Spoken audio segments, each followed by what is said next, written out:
हम जब भी भारतीय सेना का जिक्र करते हैं तो हमें उसके इतिहास पर गर्व होता है, लेकिन 1962 में मिली चीन से हार की टीस आज भी हर भारतीय के दिल में बरकरार है।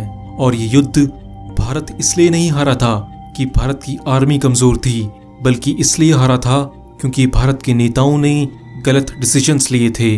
लेकिन आप में से कुछ ही लोग ये जानते होंगे कि इस घटना के 5 साल बाद 1967 में हमारे जाबाज सैनिकों ने चीन को जो सबक सिखाया था वो उसे आज तक नहीं भुला पाया है। आज हम बात करेंगे इतिहास के उस अध्याय की जब इंडियन आर्मी ने चीन की आर्मी को पूरी तरह हराया था। बात है साल 1967 के सितंबर महीने की। चीन ने कभी भी सिक्किम को भारत का हिस्सा नहीं माना था और जैसे उसने तिब्बत को हथिया लिया था वैसे ही उसकी नजर सिक्किम पर भी थी। भारत चीन बॉर्डर पर भारतीय और चीनी सैनिकों में अक्सर कहासुनी और धक्का मुक्की हो जाया करती थी। भारतीय सेना ने तनाव दूर करने के लिए नाथुला से लेकर सेबुल्ला तक के दर्रे के बीच में तार बिछाने का फैसला किया। ये जिम्मा 70 फील्ड कंपनी ऑफ इंजीनियर्स और 18 राजपूत की एक टुकड़ी को सौंपा गया। जब बाड़बंदी शुरू हुई तो चीनी सेना के एक प्रतिनिधि ने इंडियन आर्मी से फौरन ये काम रोकने को कहा। दोनों ओर से कहासुनी शुरू हुई और मामला गरमाने लगा। चीनी अधिकारी के साथ धक्का मुक्की से तनाव और भी बढ़ गया था।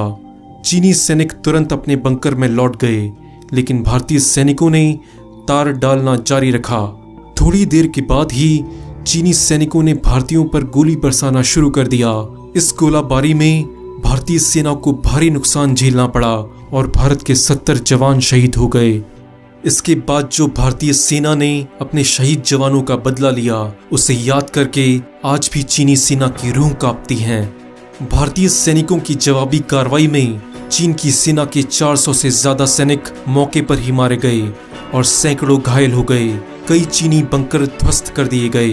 रात में चीनी सैनिक अपने मारे गए साथियों की लाशें उठाकर ले गए और भारत पर सीमा का उल्लंघन करने का आरोप गढ़ा गया।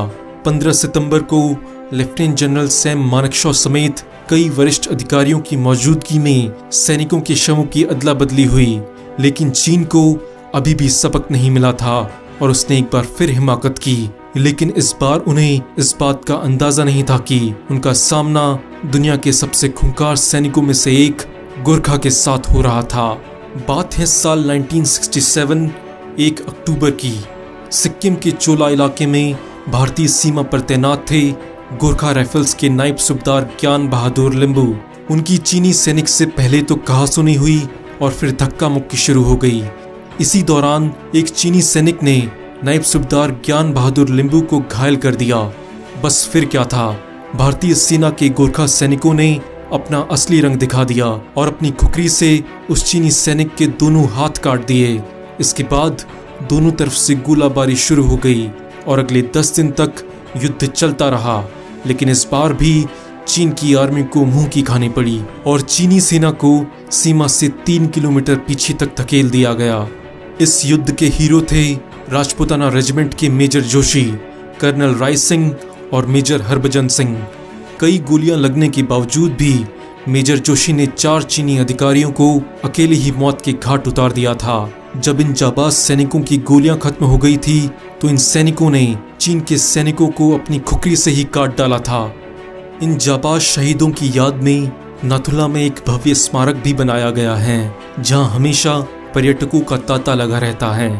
दोस्तों, आपको जब भी सिक्किम जाने का मौका मिले तो एक बार इस स्मारक पर जरूर जाइएगा। दोस्तों, अगर ये वीडियो आपको अच्छा लगा तो हो सकता है आपके दोस्तों को भी अच्छा लगे, तो अगर आप अपने व्हाट्सएप ग्रुप्स और फेसबुक पर इस वीडियो को शेयर करेंगे तो हमें मोटिवेशन मिलेगा इससे ज्यादा अच्छे वीडियोस बनाते रहने का।